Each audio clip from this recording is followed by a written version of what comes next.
What's good, everybody? Chris here again. Chris Goes Outdoors, and today I'm going to give you my thoughts about the tent I used on my Appalachian Trail thru hike. That tent is the Zpacks Solplex. For those unfamiliar, the tent is one of the lightest options on the market.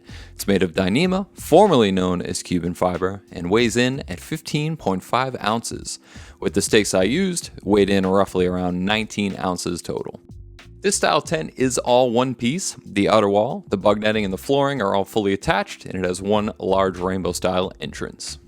It also includes two doors that you can open and close independently, and we will take a closer look at that shortly. The tent sets up incredibly easy. 4 stakes in each corner, 2 properly placed and sized trekking poles, 2 more stakes to line out the doors, and 2 more optional stakes for the outer wall guy lines. Guy lines will help give you a little bit more interior space and help hold things down in windy situations. With practice, you can have this tent easily set up in minutes. The front trekking pole shown here should be set around 48 inches or roughly 125 centimeters, and the rear pole at about 32 inches or 80 centimeters.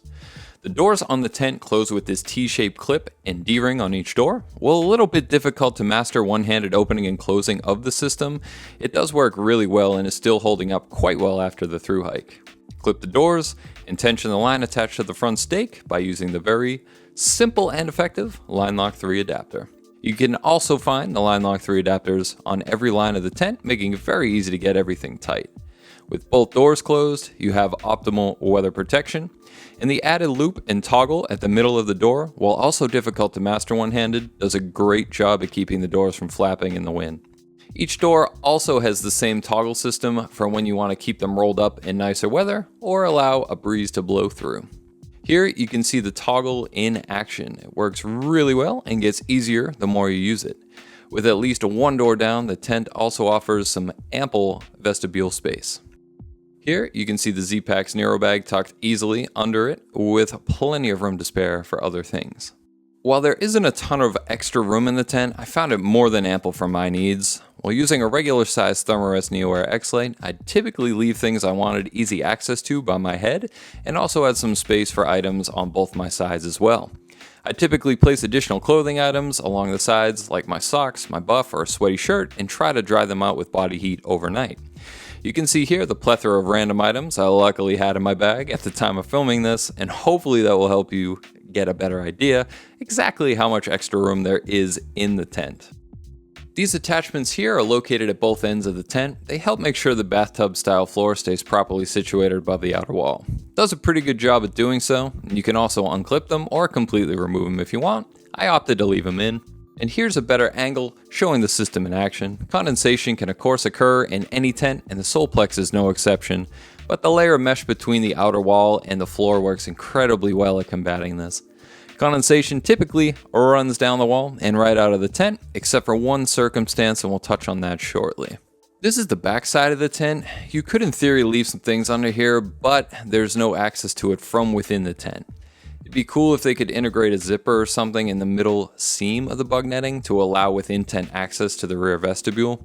Since the tent has limited extra space to begin with, I think not having any access to the rear vestibule while inside of the tent is kind of a missed opportunity. It's usable space that went completely unused by me personally on my hike. Back to the front vestibule, with a large rainbow-shaped door, you get extremely easy access to this area. There's an ample amount of room out here, and it's typically where I would leave my backpack, shoes, water bottles, and other things I didn't need or want direct access to inside of my tent. It was more than sufficient in space for my needs on the trail. So the tent was great for the most part, but alas, nothing is quite perfect, and I did run into a few issues. We'll start with the zippers. Initially, I found the zippers nearly impossible to open or close one-handed. As time went on, they did seem to loosen up and became easier to maneuver one-handed, but most of the time it still does take 2 hands to open and close them effectively. It's not the end of the world, but it is worth mentioning. One of the bigger issues with the tent is if you happen to use an inflatable sleeping pad. On an inflatable pad, my feet touch the outer wall of the tent. When there is condensation and your feet are rubbing against the wall, water is transferred onto the sleeping bag or quilt you're using, which is typically not a good thing. You can combat it by using a thinner pad like a closed cell foam, or improvising a solution. In my case, occasionally throwing my pack cover over my feet helped keep my quilt dry, but in all honesty, wasn't a huge issue for me, and if my quilt ever did get wet, I could always dry it out in the sun. I also had some frayed stitching in the bug netting on the rear of the tent, which happened around the 1,000-mile mark. I could typically just roll the netting in my fingers and it would stick to itself and work properly for the night. I never got around to restitching it though. I also developed some random holes in the tent. These ones are located where the rear trekking pole is inserted and should be easily repairable with cuben repair tape. I'm just unsure exactly how they developed in the first place.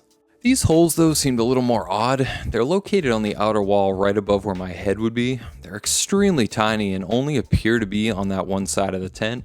And when it rained, I would randomly get a few drops of water on my head. I thought for the longest time it was condensation running off the outer wall, but by chance I happened to have spotted the holes when someone walked by my tent with a headlamp on. Did some investigating and found that the holes were the culprit for the water drops getting in. I still have no idea exactly how they occurred. I think Dixie from Homemade Wanderlust mentioned similar happening to her duplex, and that it may have been an issue with the batch of Dyneema used.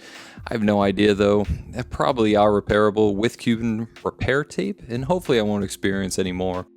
I also got two little splits in one of the doors. Both of these were kind of my fault, but I wanted to include them as I repaired the one on the left with repair tape at about mile 500, and it's still holding strong. And while not the tent itself, I find it worth mentioning that the stuff sack included with the tent is very, very thin Dyneema, and as you can see in the video, it did not hold up very well. There's all sorts of holes, and even some of the fibers started coming out and getting stuck on the tent when trying to put it back into the stuff sack. Maybe worth getting a different stuff sack or just ditching it altogether. I did use this one for the whole trail though, and I wasn't particularly gentle with it, so I guess keep that in mind. So my overall thoughts, I used the Solplex nearly every night on the Appalachian Trail. I stayed in maybe 15 shelters along the way, so at a minimum, this tent saw at least 130 nights of use. This tent got me through the entire thru hike, the entire Appalachian Trail. And even with what I would consider minimal issues, it's still 100% usable. And I suppose that kind of speaks for itself. It's one of the lightest shelters on the market, exceptionally easy to set up, and provided me with adequate space and security from the elements with decent durability. I don't really know what else I could have possibly requested from it. I think a lot of people see the price on these tents and are immediately put off by it. The way I see it, I paid $500 for mine from Zpacks Bargain Bin. At the minimum 130 nights I spent inside the tent, it equals to a price of around $3.85 a night. That to me is money well spent for a quality shelter that becomes your home when out on the trail. Don't like trekking pole tents? Don't worry, you can get the Solplex now with a freestanding option. Are there more durable tents out there? Sure. More budget-friendly ones? Yeah. Roomier tents? Absolutely. But for me, the price to weight to space to durability ratio of this tent almost can't be beat, except maybe by its duplex brother. Now, I'm not going to recommend this tent, and I'm not going to recommend this tent. Take the information I presented here, do some further research, see what others say, what others think, and then try to make an informed decision as to whether you think this tent will be right for you. Overall, I was extremely pleased with using the Solplex as my Appalachian Trail thru hike tent. Will you feel the same? Only you can decide that. And that's going to do it, everyone. Hope you enjoyed the video. If you did, please consider liking, commenting, subscribing to the channel, and sharing with people you think may enjoy the video as well.